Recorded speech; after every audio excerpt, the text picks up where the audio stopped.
Hello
to everyone who is tuned in thus far and who will tune in the future. Thank you so much for checking out Dr. L's podcast.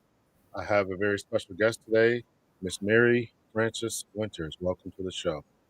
Thank you for having me. Absolutely, absolutely. If you would just take a few moments and just tell us a little bit about who you is and where you came from and all that kind of stuff. Okay, so I grew up in Niagara Falls, New York, believe it or not. My parents, I was adopted, so I don't know much about, well, I don't know anything actually about my biological heritage. I was adopted at 18 months old. My parents were from Canada, actually, and they got into Canada through the Underground Railroad. So it's kind of an interesting story. A lot of folks from Canada either hail from the Caribbean or first generation from Africa, but my ancestors literally got up through the Underground Railroad. So I have come from humble beginnings. My dad was a laborer at DuPont for 40 years, a very pious religious man. My mother ran the household, and nobody in my community had ever gone to college. I was first generation college graduate, but all the neighbors on the street said, "That's Mary Frances, she's going to college. That's Mary Frances, she's going to college." So everybody knew that I was going to college, right? I'm a kid, right? Okay, I'm going to college. So I got a full ride to the University of Rochester, and and that during those early 70s, it was a very tumultuous time, civil rights time. So we took over the administration building, and we held the president captive for a few days because he said that because we were the first year at the University of Rochester that they admitted any number of Black students. And the president said that we belonged in the community college, not at the University of Rochester. So we didn't like that he said that. So we took him hostage and. So yes, I showed him, huh? And then we painted this big rock in front of one of the major doors. We painted it red, black, and green. I sported a big Angela Davis afro at that time. I wrote for the newspaper, the college newspaper, and I was, pretty provocative in my writings and whatnot. So this has always kind of been, it's kind of been in my blood. Somebody tell me I can't do something. As my high school guidance counselor told me I shouldn't go to the University of Rochester because that was like beyond, what I should do. This was after I'd been accepted by the way. So I'll show you. So, and then I was the first African-American trustee at the university. So I've served 2 terms, two different time frames in life, 87 to 97. And then more recently, I served as a trustee at the University of Rochester.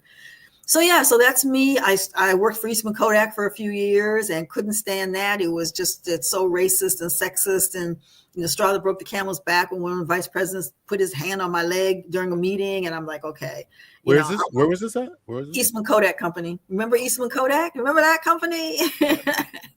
No, Kodak. Kodak. Oh, okay. Yeah. Okay. Yeah. You said East Mount? Is that what you said? It's Eastman Kodak. The name of the company was Eastman Kodak Company. Oh, we just called it Kodak. Okay, go ahead. That's the name. The name was Eastman Kodak. So I decided to start my own business, and that was 41 years ago. And so I've been in my own business. I decided if I'm going to succeed or fail in life, it's not going to be because some white man told me this or that. Because when I was in the corporate world, I was either too aggressive or not aggressive enough. I was too this, I was too that. My hair was too short. My hair was too this. And I just said, I just felt like I needed to do my own thing. And so I've been doing my own thing for 41 years. Okay, very good. Very good. I wanted to get into, your story right there was was amazing. Um, so I wanted to get into what um I'm still stuck on what you said there. So I wanted to get into your work that's been done about Black fatigue. But before we get to that, we got to talk about the fake Black fatigue that's been going on out here, and what your thoughts are about those people who are tired of us. If you speak to that a little bit. Yeah, so it's pretty interesting. I won't say it's surprising. I think it just gives them another opportunity to display, white rage and to be angry that we as Black people, even exist. They really don't have anything to be afraid of because we're not in a power position. We're not, you know what I'm saying? We're not, even the poorest white person, has more access, than we do, and more privilege, obviously, than we do. But I just think when people are just at their core, at their very, very core, just so racist that they would have to co-opt the term, Black fatigue to mean that they're, tired of Black people, quote, misbehaving or whatever. And I mean, come on now. We had an insurrection with mostly white folks. Come on now. We have a president who is a convicted felon. And you're going to talk about Black people acting up? So they would say that the poorest of them don't have access, right? I'm poor too. I haven't been to college. I'm living check to check.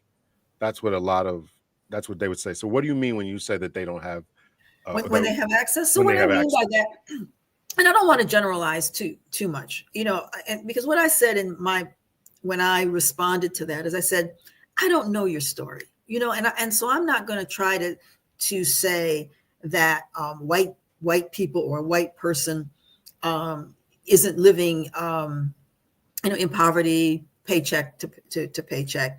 But on a day, and this is where Black fatigue comes in, on a day-to-day basis, if a white person shows up, let's say, to get medical services or, just at the grocery store, or wherever it might be, 9 times out of 10, they're going to get more favorable treatment. If there's some kind of a issue or something, they're going to get more favorable treatment.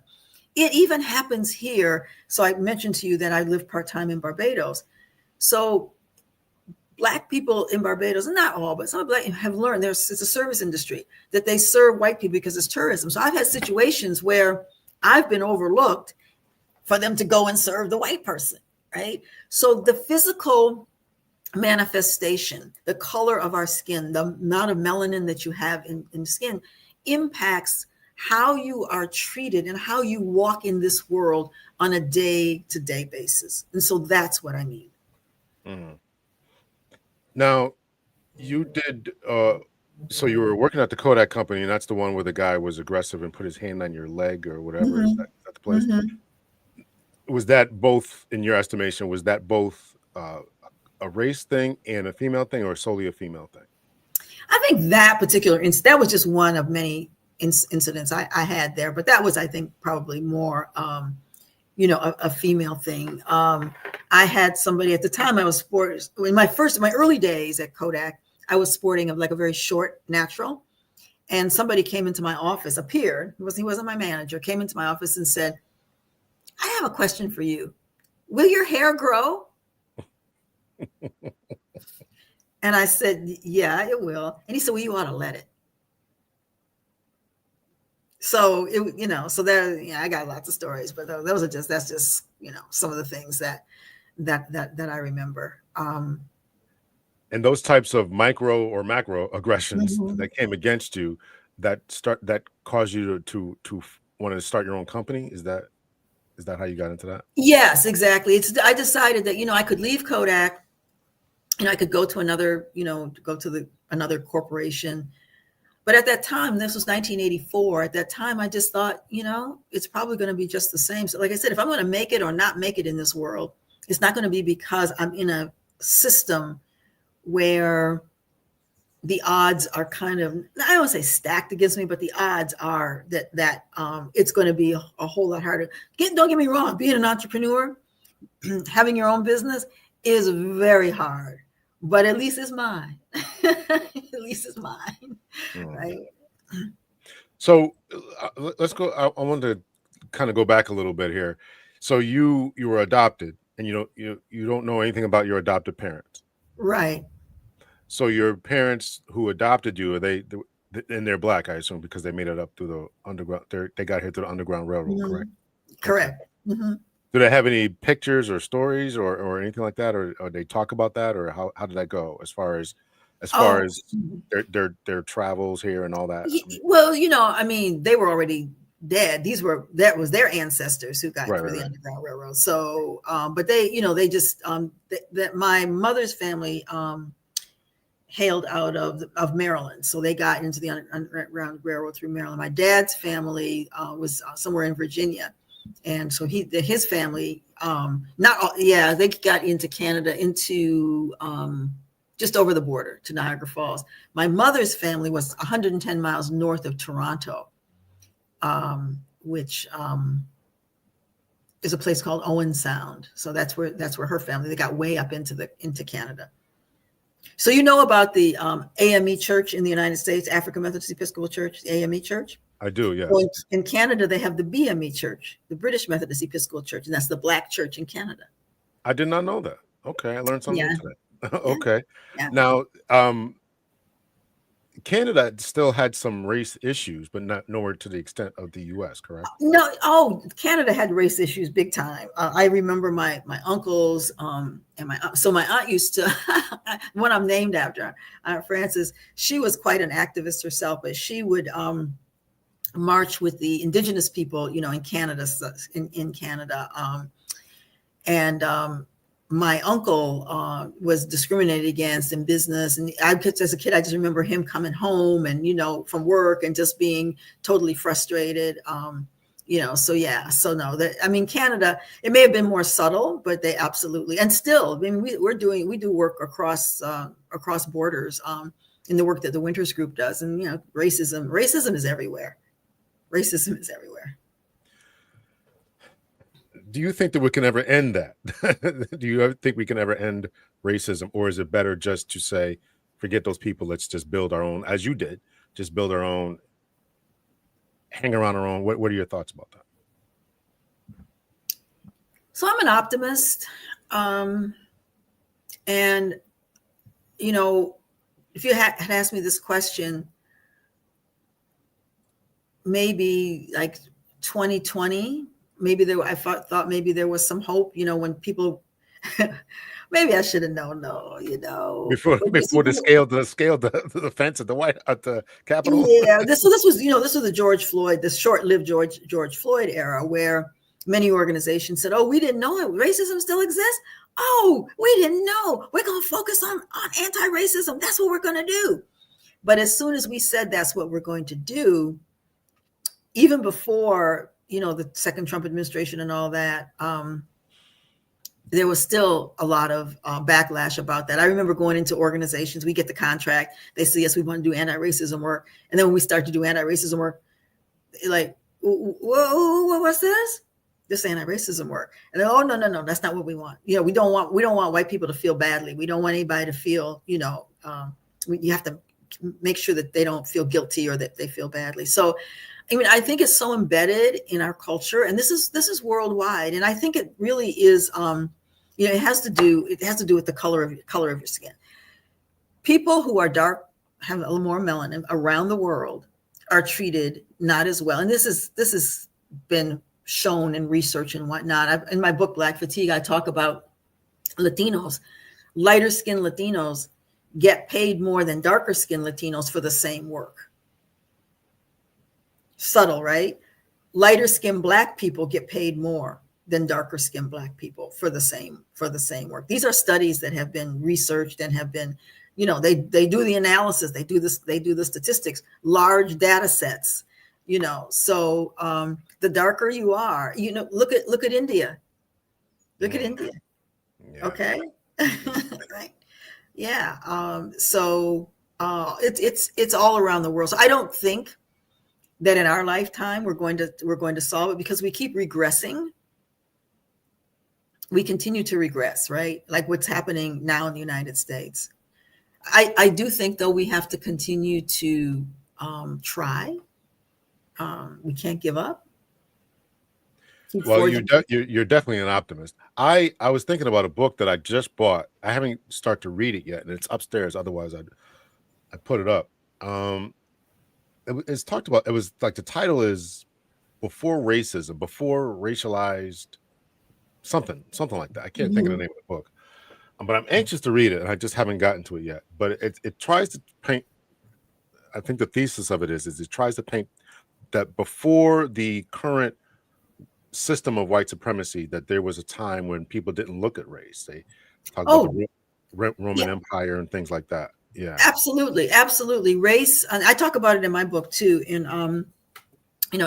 Black Fatigue, that it wasn't until, I mean, it was a long time ago, but it wasn't until the 1500s. And here's my book, folks, Black Fatigue. How racism I was was gonna put it up. I got it. I was gonna You put it have up. it. You have the book. Okay. All Oh, right. well, I'm audio booking it right now, so Yeah, very good, very good. yeah. So But here's yeah, the book so for anyone who wants to get it. Go ahead. you got it, all the information. Okay. Oh. Yeah, so it wasn't until like the 1500s when people started to look at the idea of race, but it wasn't so much about color of the skin at that time. It was more about who your ancestors were, what your heritage were, and whatnot. It wasn't until people became enslaved that they started to look at the color of the skin. And one of the reasons in the United States that it happened is because, again, physical. So you have indentured servants, and the indentured servants were both white and black. In those early 1500s. I'm not a historian, so I'm not going to go too far. But the indentured servant, and the idea of an indentured servant was that you could buy your way out of the slavery. And so what was happening is that people who were buying their way out of slavery were starting to do better. The white people were starting to do better than the people who had enslaved them. So they started to make this distinction because they could identify black people, so they could hold them down because they could identify. Couldn't identify that the white person used to be an indentured servant, right? They wouldn't be able to know that, right? But because of slavery, they would know that if you're black, that you absolutely, were enslaved. So in the early days, the idea was, and then 1700s and whatnot, scientists started to claim that black people were not as intelligent, and they would show things like the size of the brain, and they would all of these crazy things to show that to give reason for continuing to enslave and to treat black people differently. So this whole thing about intelligence, which Donald Trump continues to manifest in his subtle and not so subtle ways. There was a study that was done recently that showed, how he has a tendency to call people low intelligence. Right. That the scales weigh much heavier on the people who are brown and black people, who he calls low intelligence, than white people. But so this myth that but there were all sorts of, in the early 1800s and even in the 1900s, where there were these studies that showed that black people had inferior intelligence based on these certain kinds of studies. That the one I can remember is the size of somebody's brain. Yeah, it was the size of somebody's brain, and I accidentally picked up some other guy's book. I didn't realize he was a kind of a race scientist kind of thing. I watched him on a YouTube video, and like, oh, he's talking about some good stuff. He's from somewhere uh, somewhere in Europe. So I start reading through his book. I'm like, oh, here we go. Here we go. He starts talking about the size of people's brains, speed tests, different stuff like that. Just like, Right. yeah, here we Hmm. go. Here we Right. go with this kind of nonsense. And so yeah, so when you talk about it being baked into the society, that's why I try to be I really do try to be an optimist about that. But sometimes I just have to be a realist and say they just can't help it. They just can't help it as far as the way that they see us, whether it's done deliberately or unintentionally. It just seems to sometimes just come up, whether it's whether it's what Donald Trump is saying, or whether we're belittled at work, our Hmm. differences, as you mentioned, with hair, and all that. So I give you a lot of credit for doing what you're doing.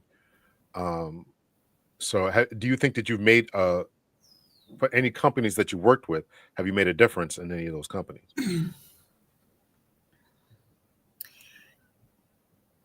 Not at a systems level. Not at a systems level. The system is just entrenched, so entrenched that it would take years. I think that we're the global majority, so white people are in the minority, but they're in the they have the power, and so they don't want to lose that power, and so they're doing everything they can. Because when you look at the world, obviously there are more brown and black people than there are white people, and um, but the power, is with them, and they're going to do everything that they can to maintain that power, including disparaging us as a race, that we're less intelligent. All of this stuff about DEI is the work that I do. My company is a diversity, equity, and inclusion company. That is what we do, and I've done it for 40 years. But to say that we have to eliminate anything that is DEI, it's this fear that they have, the great replacement theory, that they're going to be replaced, and unless unless, and that's the whole anti-abortion thing as well, because if white people aren't having babies, then you know But is it? I'm just kind of throwing this out there. Is it really just a white person thing, or do people? And this is where I was talking about the book that I haven't gotten to read yet. Is it? Has it just been since the 15th, 16th century that this nonsense started, or was when we talk about Indian people from the Middle East, India or Asia? right. Um, did they? I mean, did their caste systems and all that predate that? Were they treating darker skinned people worse versus lighter skinned people? Were Asians doing the same thing? And I really don't know this either. I'm No, not an I mean, expert. I think I think so. The lowest caste, and it's not 100% with Asian Indians, but it is primarily the lowest caste, and I can't remember the name of the lowest caste. Somebody help me with that. It's escaping me right now. But the lowest caste is primarily darker skinned Indians, not 100%, but it is primarily. And so well, the industry for skin lightening is a multi-billion and billions of dollars. People all Asian people from other parts of Asia, China, Japan, trying to lighten their skin. Skin lightening is a booming industry, So except the when white women who go to the tanning booths. That one I don't. yeah, yeah, As long absolutely. as you don't get too dark, right? Well, they always know that they can always it'll eventually fade away. Right. So I had some other ladies on to talk about that type of phenomenon, the whole skin lightening thing, and I guess in some cases is really dangerous, can cause cancers and other kind of phenomenon and Mhm. all that type of thing. Um, Again, so that's why I'm like, can we really undo the damage? What would you say is necessary to undo the damage to all this type of thing? Is it training the kids? What's up with that?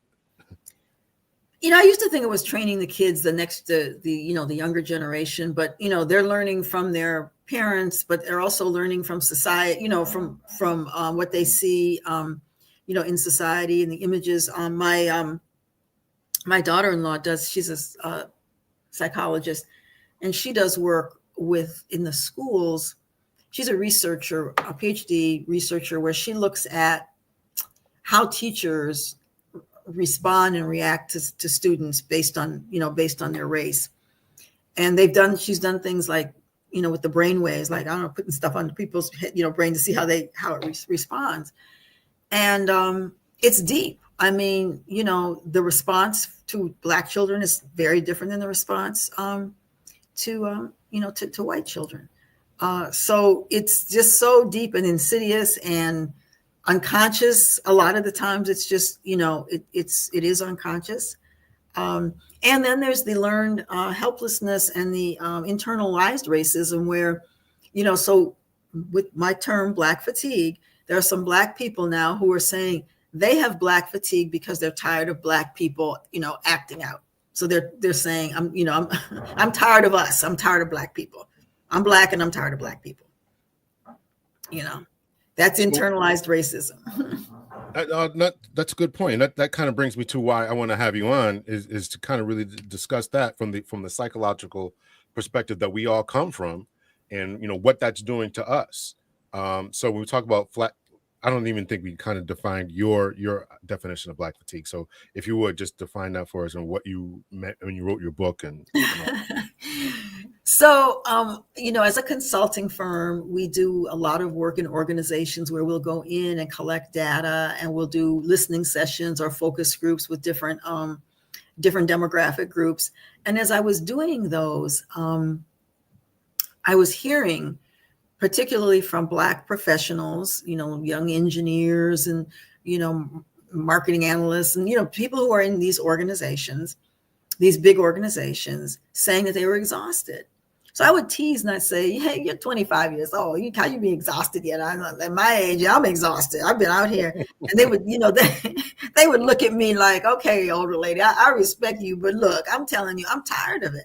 So what are you tired of? I'm tired of the microaggressions. I'm tired of having to be twice as good. I'm tired of being, microaggressions like being left off of meeting invites and say, oh, we didn't know. Tired of being confused for the only other Black person, in my department. Tired of, all of those kinds of things, which haven't they haven't stopped, generation to generation. So I said, wow, if these young folks at 25, 30, 35 years old are saying, hey, I'm tired, I'm exhausted, that to me is Black fatigue. So this is the intergenerational manifestation of, continued systemic racism. And it does impact us not only emotionally, but also physically and it impacts us biologically. And so studies have been done, which I talk about in the book. And one of the terms is called weathering. And what happens when you have continued exposure to racism. So being afraid of going to certain places, or, we do that in our family. So we want to go such and such on vacation. Well, how do they treat Black people there? Right. I mean, so you think about it. So you have to think about, what you're going to do, and the environment that you might be in, the talk that you have to have. I have a Black son. My son is a tenured professor at Duke University now. He's a Harvard, Duke, Princeton grad. He studied with Cornell West. When he was 12 years old, I came home and he was in the back of a police car because some white kid had bullied him for weeks. Because this is the story that the other kids on the bus told. And my son he's real chill, but finally, after weeks of being bullied, he hit the kid. So rather than the father coming to the family, the father immediately called the police. And the police came and put my son, and my son was terrified in the back of a police car. He's 12 years old. And he told him, he said, next time it won't be so easy. Next time we're going to handcuff you. Right. So, so that's Black fatigue, right? My daughter at 11 years old wanted a dog. Nobody in the family wanted a dog. We didn't want no dog, but she wanted a dog. So I went and got her this for her birthday, we surprised her, go get her the dog, a little Shih Tzu dog. But he couldn't come home with us because he was too small. He had to stay with his mother for another few weeks or whatever. So midway before getting his dog, I get a call that there were two breeders apparently, and the second breeder didn't know we were Black and wouldn't sell a dog to a Black family. This is in the 80s now. This is happened quite a while ago. But I'm trying to run a business, and I got to stop and deal with the fact that I can't have a dog because my daughter is Black. I'm not going to tell the child she can't have a dog because she's Black. I found her another dog. So that's Black fatigue, the day to day. And the weathering is what it does. And what they found is that there's something, that gets into your DNA, and it gets passed down from generation to generation. Right. Yes. Oh, you're reading the screen there. It says weathering makes sense. It's interesting when Black people become expats around the globe and they all speak of feeling relieved and relaxed. When they become expats. Yeah, I would be one of them. Yeah. So the book really does, it's not just my anecdotal feelings about Black fatigue. It is science, has shown that discrimination is bad for your health. I mean, that's intuitive, right? The discrimination is bad for your health. But they have found, and the studies have found, that indeed it creates and causes physiological problems. So why is it that the mortality rate for women having children, women in childbirth, why is it that the mortality rate is twice that of white women, even the poor? This is go back to my earlier point, even the poorest of white women. Even the poorest of white women have better outcomes in childbearing than Black women do. Middle class Black women fare worse. So it's not about access. Something else going on there. So I focus, unfortunately, on some Black relationships.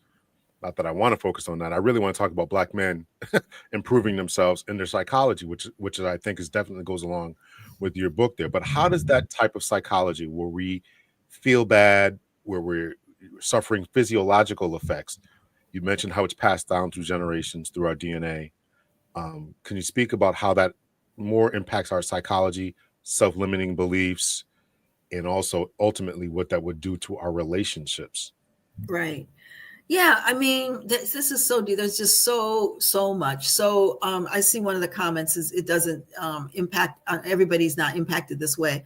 I just want to say to the listeners, yes, I know that I'm generalizing, and I know that what I'm saying it is not everyone. So whenever you say all about people, it's false, because all, people are different. There's diversity. But what I'm citing are studies that show the disproportionality or the disparities, or the fact that these percentages pertain to Black people, and better percentages pertain to white people in terms of outcomes. Okay, I don't want to stereotype. But to your question about relationships and about Black men and all of that, I think that so you've got the dynamic between men and women anyway, right? So men are from Mars, women are from Venus, and all that kind of stuff. So there's that dynamic. And you've got the whole masculine, macho, how we've been socialized, right? Real men don't cry. We do a lot of that to ourselves with little man, right? Here's a little boy, he's at 5 years old. Don't be crying now, because you can't cry. And so I think that, it's tied up. It's tied up in that. I think also, Black women are doing better than Black men, just in general. And so you're getting into a relationship where chances are the Black woman is making more money than the man. That can do something to your psyche. Yeah. And so I think that, I mean, it's too deep to go into all of it here, and I'm not trying to make excuses for Black men, but I think when you start to look at the reasons for the outcomes that we, that we see, the root is it's both about sexism, but it's also about racism. So you put the two together, right? Then you've got a more explosive kind of kind of dynamic going on. Yeah. When you have to have the talk with your Black son, and when Black men are, afraid that they're going to be, stopped by the police and not treated, just the thought of that, or the fear of that impacts, impacts your health. And so some people do give up. Some people say, F it, I'm just going to, I'm just going to check out. I'm going to go, over here with my boys and do what I do because I can't get a break. I said that to somebody recently about my company, because we're not doing well at all right now, obviously, because nobody's doing this work right now. At 2020, we couldn't keep up with the work. Everybody was doing, can you do some more? Can you do some more anti-racism? Can you do some? We couldn't keep up with the work. Now we can't find the work. But I said it to somebody the other day. Maybe my daughter is taking over the company for me when I'm thinking about soon retiring. But I said, can we catch a break? Can you just catch a break? We had this boom. I didn't like the fact that the reason we were booming was because George Floyd was murdered, but the business was doing really, really well. And now, it's like, but I've had that cycle all through the 40 years I've been in business. And so I feel that sometimes we get to a point where we just say, I just can't get a break. Just can't get a break. And so I think that's, part of it is that people are made differently. They're wired differently. And so for some people, it's, I can't get a break. I'm going to keep going. I want to keep going. For other people, it's, I can't get a break. I'm out. You said you work with companies, and we talked a little bit before about, what to do about this. Do you work with schools, high schools, or colleges and try to head this off before they get into the work world? I teach a class right now about DEI and leadership. So I'm trying to head that off, but when we work with schools, we're primarily working with the teachers, administrators, professors, administrators. So we're working at that level. We're not working with students. I don't have a consultancy that works with students. Okay. I mean, I've done some adjunct work where, mostly in business schools. Yeah, a couple of business schools I've worked with. Of all the data that was in your book, and the weathering effects, the psychology, the physiology, you talked about medical experiments and all the stuff that you discussed in your book. What surprised you the most that this is really affecting us in this manner? Was there anything? I think what surprised me the most is this idea that it gets into our DNA and passed down from generation to generation. That there's something, biological that gets into the DNA, into our cell, into the cellular system, and then that gets passed down, from generation. And that's, it's a little bit different from the weathering, over time. But this is saying that there's a certain type of stress, stress part of our makeup. And so I think that surprised me, the fact that it gets passed down from generation to generation. My listeners have probably heard me tell this story before. So I had someone who does similar to the type of work that you do. And she was on a few years ago. And I think it was after we got off the podcast, like I was talking to her a little bit, maybe like 5 minutes after. And I said something that she really took offense to. And I said something along the lines of, because of what you just mentioned, it gets into our DNA. And I don't know if I was knowledgeable to that at that time, but I did know that stress and trauma gets passed down. So I was saying that, we really need to look into exactly what you just mentioned, that this type of thing gets passed down, because if we have a hard time working together, selling each other out. Remember, we were, it was during slavery times. There were reward systems for selling each other out, right? So if somebody told about a potential rebellion, they would become emancipated.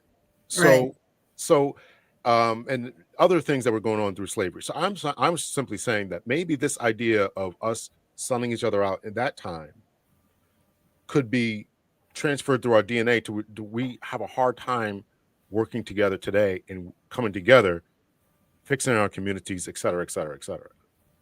Yeah. I think so. I don't know, how much is, nature versus nurture, right? So I don't know how much of it is that we've been socialized that way through the generations. And so we've been socialized, not to work together. The whole crabs in a barrel, metaphor.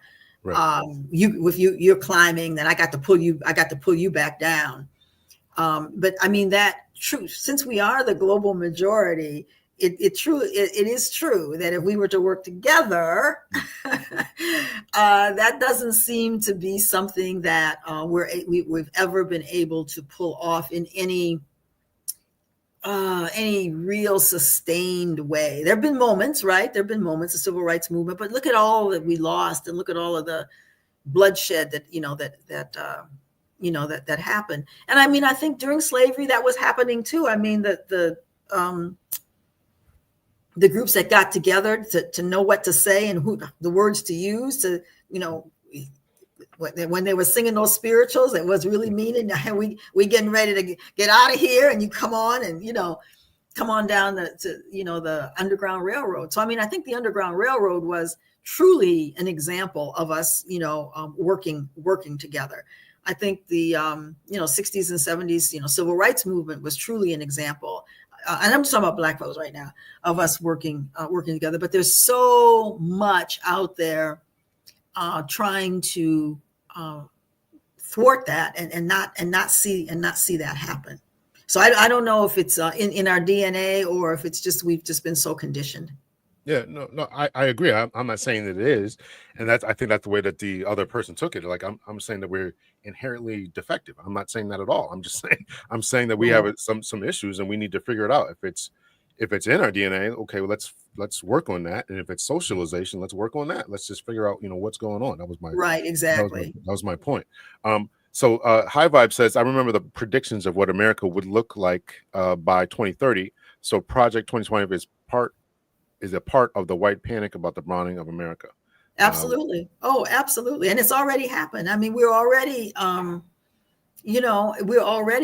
more in the United States. I think browning, I think it's 40% now. If you add, Black people, Latino people, Asian people, Latino people are like 18-20% of the population, and Black people are 12% of the population. Asians are about 4 or 5% of the population. So, yeah.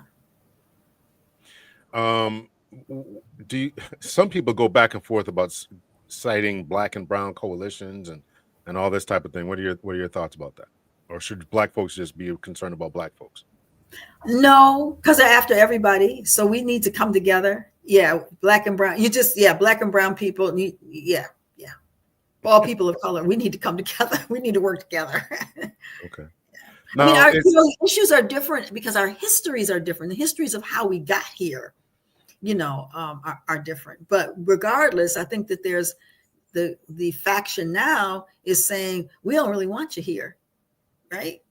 I mean, that's the message that we're getting. We don't, so I think they're coming after us next.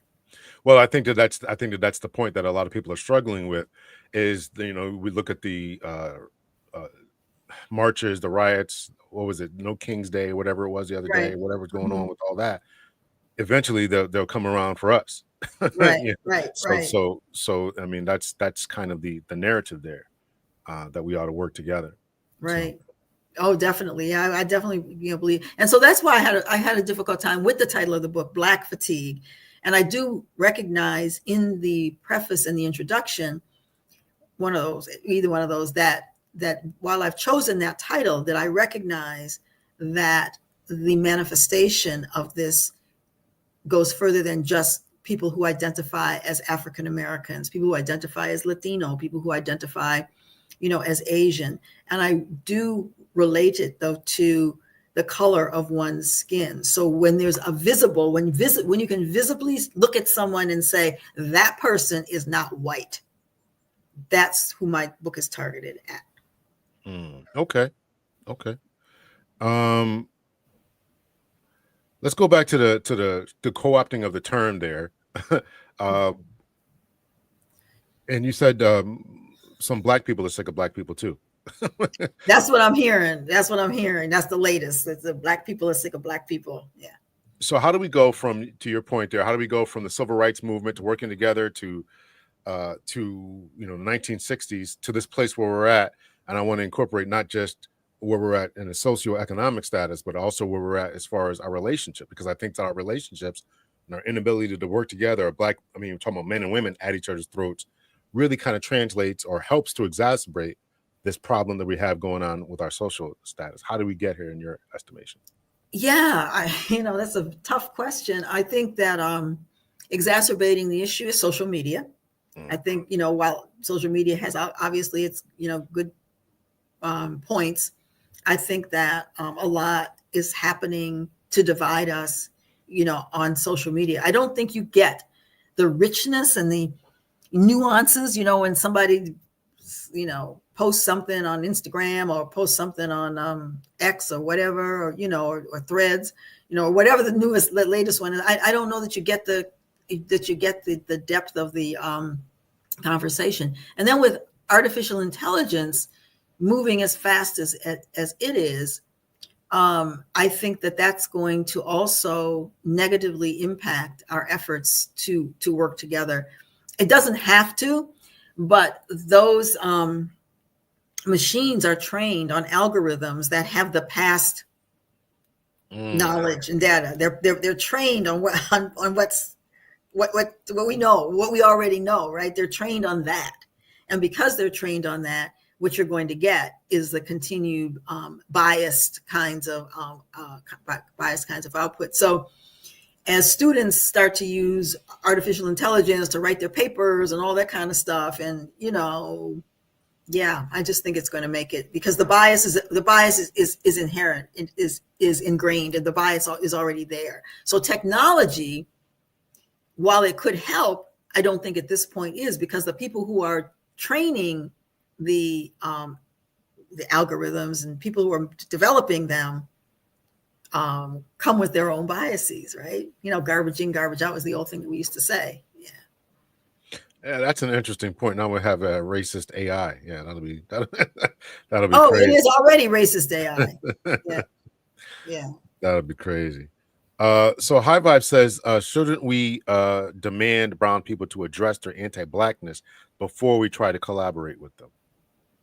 Well, I don't think you can demand any group of people to do anything. And yes, there is, and they've learned anti-blackness just like everybody else. I think it's going to be when they realize that they're being targeted just as, they are being targeted, and that we're all kind of in the same boat. But you know what?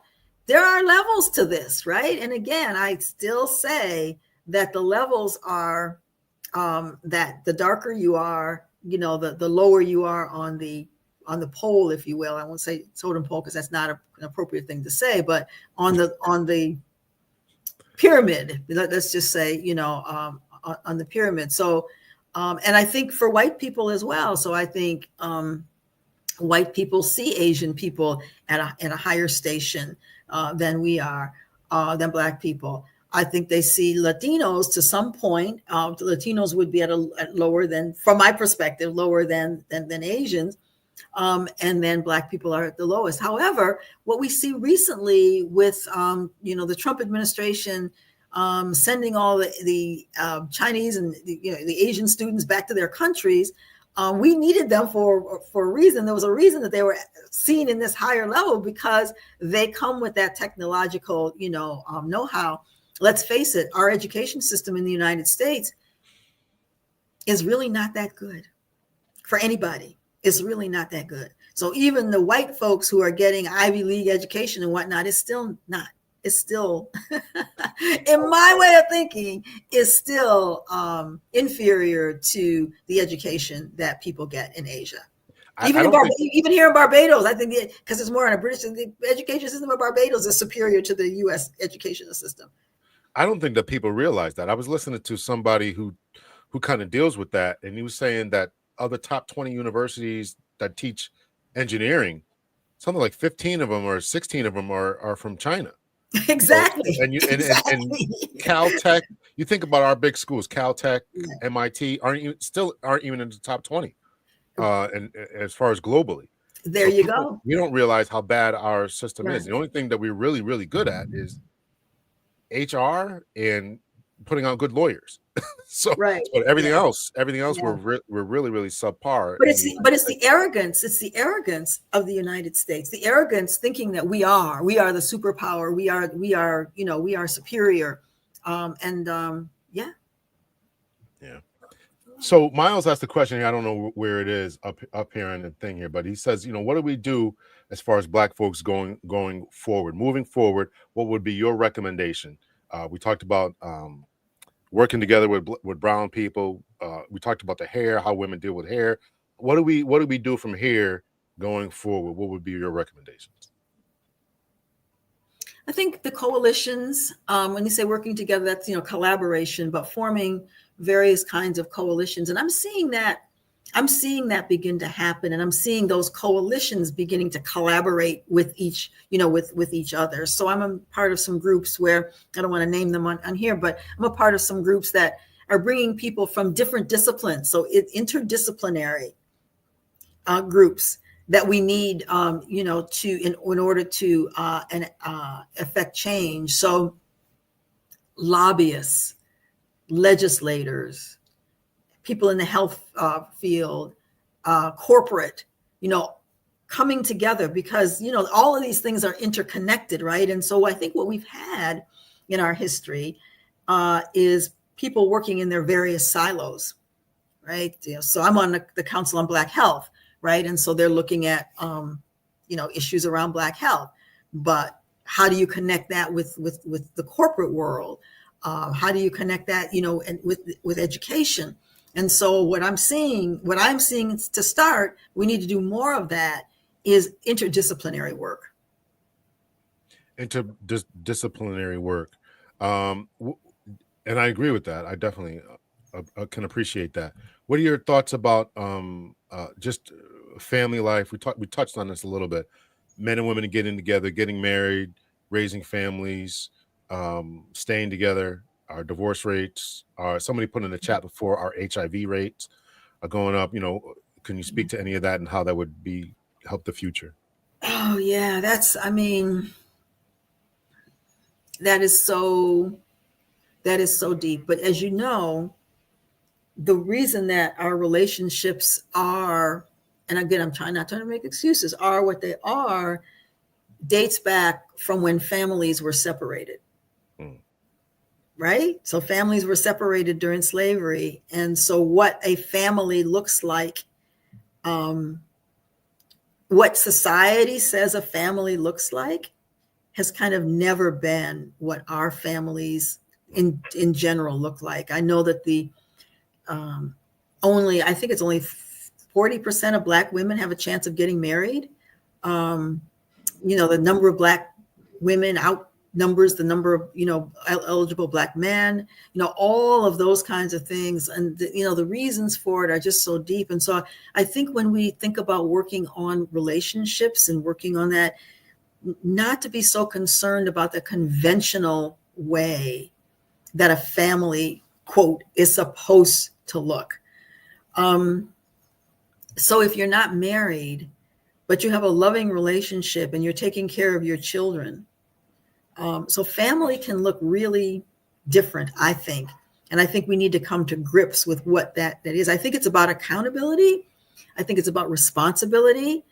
And so if those things are happening, if you're being responsible and accountable, and creating environments where children can grow up healthy, both mentally and physically, then that's what should be happening. And so if you don't have that piece of paper, that somebody that says that you've made that that kind of commitment, there are a lot of cultures where they've got more than one family. Men have more than one family. I'm not saying that I agree with it, but I'm just saying that these are values and mores that we've set up, that it's not right to do this because somebody has said it's not right.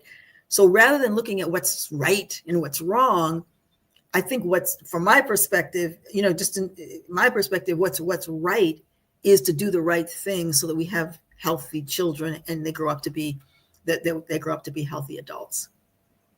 Very good. Um, I think this is gonna be the last question. I'm pretty bad at that. Sometimes I say last question and it moves on.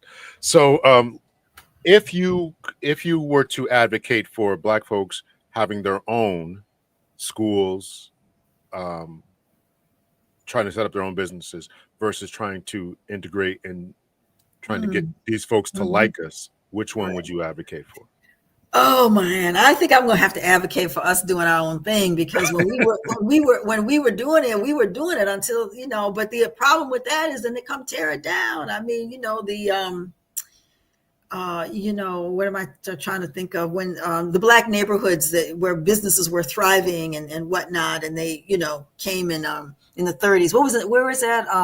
Oh, there's tons of them. There's tons of them. Rosewood, Right. and Yeah, Tulsa, right. and Yeah, but the one that people didn't know about to know about. We started know where's that? Tulsa, Wilmington, right? Tulsa. Yeah. Yeah, Tulsa. yeah. So yeah, I mean, I know that there are a lot of them. So, but my point is that we know how to do it. We know we've done it. We've had schools. What was the school the woman had in Chicago? Marva, what was her name? She had a school in Chicago.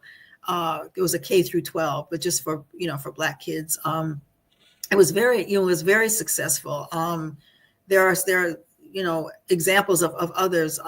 Dr. Canada, who did some work with schools and kids. So there are lots of he was in New York. He was in New York. I can think of his first name right now.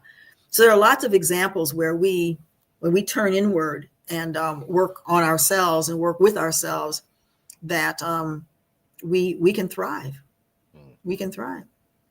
Okay, very good. I would definitely leave it up there. Actually, no. Has white supremacy Yeah, I see. created Black fatigue on purpose? I'm thinking about the mind-numbing effects of low vibrational image, music, and all that. What are your thoughts about the N-word and music and all that kind of stuff? Um, Yeah, I mean, I think white supremacy has a West Side preparatory. Yeah, I think that white supremacy has created Black fatigue, on purpose. It is about wearing us down. I think it is about keeping us, quote, keeping us in our place and not allowing us to have the same or enjoy the same kinds of life, the same kind of life that they would. And then maybe we don't want the same kind of life, but the impediments, the barriers that are put in the way to stop us from having the kind of life that we might want. Yeah. Okay, very good I there. don't know So, what are low vibrational images. I would assume that she means just the pictures, um, different comedies, different negative TV shows, Okay. uh, the propping up gangster hip hop, gangster culture versus what positive Black folks are doing. When was the last time we Mhm. really had a positive Black TV show like the Cosby Show or Okay. My Wife and Kids? Versus, I think that's what she's referring to. Oh, okay. Yeah. Question says, Chaos Rain says, what are your view on business? Should Black people still call their businesses Black-owned businesses? That's a good question. Should they do that? Should they put Black-owned business on their on their stuff? Do you think that helps or hinders? That's an interesting question. I'm gonna put Black owned on mine. I'm proudly black woman owned business. It was a big struggle. When I started in 1984, then we're not a lot of people doing what I'm doing. I've survived for 40. It's 41 years now, to be 42 years next year. I'm proudly Black owned. I mean, but I think that's a personal thing. If you a person who doesn't want to name their company as a Black owned company, that's fine. I mean, I think we're all different. Yeah. Okay. So if somebody wanted to get a hold of your Black-owned business, how would they get a hold of it? We're on all the stuff, wintersgroup.com. You got I would need to put that page up because I don't know all the, but we're on Instagram, and I don't think I know that we're not on TikTok. LinkedIn, but www.wintersgroup.com. Just look up the Winters Group. Look up Mary Frances Winters, and you'll find us. Okay. And your book here, which I did have, and I'm almost done with it. Actually, I'm going to go for a walk and finish it off because, Okay. yeah, it was definitely a good read. Thank Definitely you. very, very, very and it's full of a lot of data and stats and all that kind of stuff, which I always appreciate. So, yeah. So you guys can go up there. It is on. You can buy it. You can get a Kindle, or you can get the audio book. So whatever you guys like to do, but do support Miss Winters there. So do you have anything? Do you do speeches, talks, or are you just enjoying your time in Barbados there? What's up? No, I'm still doing keynotes. So we have a company, and I have a staff who we have some big clients that we're still working with. A few, all of them haven't abandoned us. But my daughter, Marisha Reese, who is now the president of the company, I'm still chief executive officer. We're actually working on a second edition of Black Fatigue. The publisher has asked us to do a second edition. So that second edition will be coming out in 2026, and it will be co-authored by me and my daughter, Marisha Reese. She's doing some keynotes now as well. One of our books is called We Can't Talk About That at Work, How to Talk About Race, Religion, Politics, and Other Polarizing Topics. We came out with a second edition of that last year. Oh, wait a minute. That's a book? That's a book? What's the name of it? Yeah, it's called We Can't Talk About That at Work. How to Talk About Race, Religion, Politics, and Other Polarizing Topics. It was a bestseller. Here it is. Okay. All right. I didn't hear about that. I'm actually the author of 7 books. I didn't know that. Okay. Yeah. All right. Another book called Inclusive Conversations, how to have conversations across dimensions of diversity. I don't think I have that one here with me. Yeah. So we wrote a book called Racial Equity at Work. So yeah, check us out. I definitely will. I only know about this one. My apologies. So no, that's okay. Yeah. All right. So could you reach out to your daughter? Would she like to come on the show? Would she be open to that? Do you think? I'm sure she would. Okay. I'm sure she would. Yeah. All right. Well, I'm not going to hold you up anymore. I really, really appreciate your time. I got this book to read and a couple others of yours to read, apparently. So I need to get my work done here. So I want to say thank you to coming on the show. Thank you to the listeners. Those who are going to watch in the future. Make sure you hit the like button on your way out. Please go over to Miss Winters' website. Check it out. Buy the books with an S. I only have one right now, so get the books. Particularly if this is something that interests you.